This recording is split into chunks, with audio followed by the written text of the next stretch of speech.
औरंगजेब आलमगीर रहमतुल्लाह ताला अलैह, इनको हिंदुस्तान की सल्तनत पर काफी वक्त मिला, काफी वक्त, कई दहाइयां इन्होंने हुकूमत की है हिंदुस्तान पर, तकरीबन 50 साल के करीब औरंगजेब आलमगीर रहमतुल्लाह ताला अलैह। और साथ बादशाहत के आप एक परहेजगार मुत्तकी इंसान थे, उलमा औलिया सबका अदब करना आपका तुर्रे इम्तियाज था।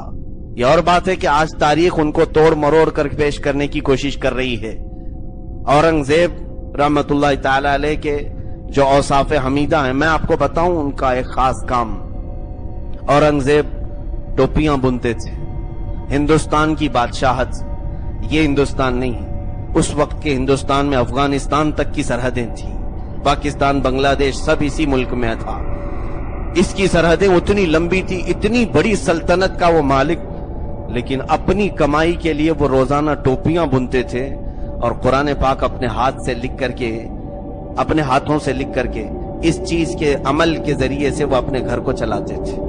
कौमी खजाने से उन्होंने पैसे नहीं लिए, हत्ता के टोपियां बुन करके उन्होंने जो पैसे जमा किए, उन्हीं पैसों को रख करके वसीयत किया कि इसी पैसों से मेरा कफन खरीदा जाए, कौमी खजाने से मेरे कफन के लिए भी पैसा ना लिया जाए। औरंगजेब जिसको 50 साल की हुकूमत मिली हिंदुस्तान की, वो कोई मोहल्ले का कारपोरेटर नहीं, एक जगह का नेता नहीं कि जैसे ही हुकूमत हाथ में आए तो सबसे ज्यादा लूट खसोट शुरू हो जाए और जगह जगह इनके नाजायज कामों की इमारतें खड़ी हो जाएं। औरंगजेब का महल कहां है आज? औरंगजेब की सल्तनत 50 साल रही हो, कहां उन्होंने क्या क्या बनाए? जो बनाई वो मस्जिदें हैं जो वक्फ हो चुकी हैं। एक बार उनके पास उनके उस्ताद आए, मुल्ला अहमद जीवन रहमतुल्लाह अलैह, बड़े साहब कश बुजुर्ग हैं जो फिक़ह के बड़े इमाम थे, उन्होंने कई किताबें लिखी हैं। मुल्ला अहमद जीवन या औरंगजेब के उस्ताद से मुलाकात के लिए आए, बादशाह से बचपन में पढ़ाया था। उस्ताद जब आए तो इन्होंने अदब व एहतराम किया, कहा हुजूर कैसे आना हुआ? कहा बस फक्र फाका बहुत ज्यादा है, गुर्बत और तंगदस्ती भी है।